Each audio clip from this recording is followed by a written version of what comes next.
sodat ons U kan dien met vryheid en met oorgawe.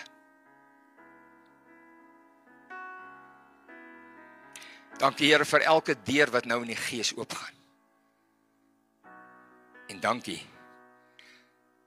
Lam van God, dankie Heilige Gees, vir elke deur wat U toemaak en niemand sal dit weer oopmaak nie.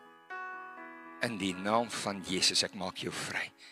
Ek maak jou los. Die bloed van Jesus reinig jou van alle ongeregtigheid en aan jou sonde en ongeregtigheid sal hy nie weer dink nie. En jy sal op die plek kom waar jy saam met Josef kan sê, die Here het my laat vergeet van alles wat my familie en almal wat naby my aan my was, aan my gedoen het. En het my vrugbaar gemaak in hierdie land waarin ek verneder is. Here, ek bid nou vrugbaarheid en lewe en oop deure. Ek bid vir genesing in mense se siel, hulle gees, hulle diepste onderbewussyn, in hulle liggame, in elke dimensie wat hulle dit nodig het.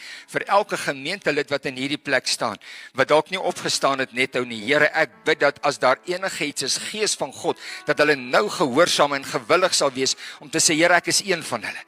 Ek is een van hulle, ek hardloop weg. Ek stry hiermee. Ek weet nie hoe om dit te hanteer nie, maar ek gee dit vir U. Ek gee dit vir U.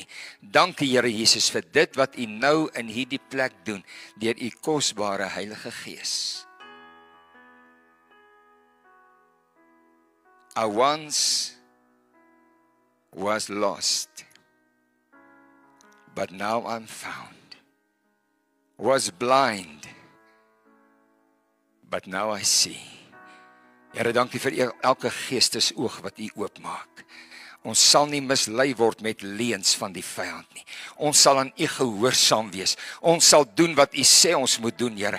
Dankie vir elke hart, elke lewe, elke situasie wat U omdraai, wat U verander. En dankie vir elke mens wat U vanmôre plant in U, o God, sodat ons 'n vrugbare lewe kan leef voor U, ons God, ons koning en ons Here. Ons kies U woord, ons kies U waarheid en ons kies gehoorsaamheid aan U Vader. En ons eer U daarvoor in Jesus naam. Amen. Amen.